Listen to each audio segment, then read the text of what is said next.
عبد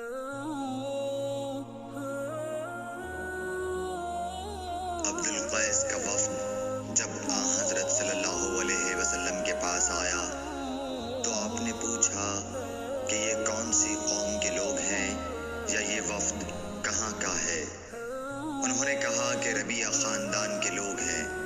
آپ صلی اللہ علیہ وسلم نے فرمایا، مرحبا اس قوم کو یا اس وفد کو، نہ ذلیل ہونے والے نہ شرمندہ ہونے والے، یعنی ان کا آنا بہت خوب ہے۔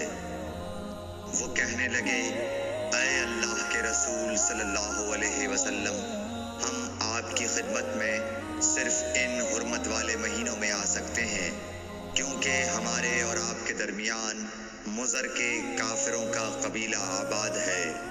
بس آپ ہم کو ایک ایسی قطعی بات بتلا دیجئے جس کی خبر ہم اپنے پچھلے لوگوں کو بھی کر دیں جو یہاں نہیں آئے، اور اس پر عمل درآمد کر کے ہم جنت میں داخل ہو جائیں۔ اور انہوں نے آپ سے اپنے برتنوں کے بارے میں بھی پوچھا۔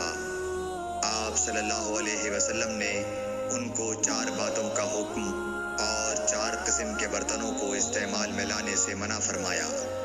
ان کو حکم دیا کہ ایک اکیلے خدا پر ایمان لاؤ۔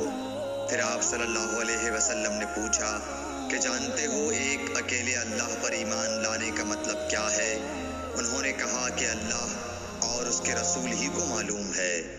آپ نے فرمایا کہ اس بات کی گواہی دینا کہ اللہ کے سوا کوئی معبود نہیں، اور یہ حضرت محمد صلی اللہ علیہ وسلم اس کے سچے رسول ہیں، اور نماز قائم کرنا اور زکوٰۃ ادا کرنا اور رمضان کے روزے رکھنا اور مال غنیمت سے جو ملے اس کا 5واں حصہ مسلمانوں کے بیت المال میں داخل کرنا، اور 4 برتنوں کے استعمال سے آپ صلی اللہ علیہ وسلم نے ان کو منع فرمایا، سبز لاکھی مرتبان سے اور کدو کے بنائے ہوئے برتن سے، لکڑی کے کھودے ہوئے برتن سے اور روغنی برتن سے، اور فرمایا کہ ان باتوں کو حفظ کر لو اور ان لوگوں کو بھی بتلا دینا جو تم سے پیچھے ہیں اور یہاں نہیں آئے ہیں۔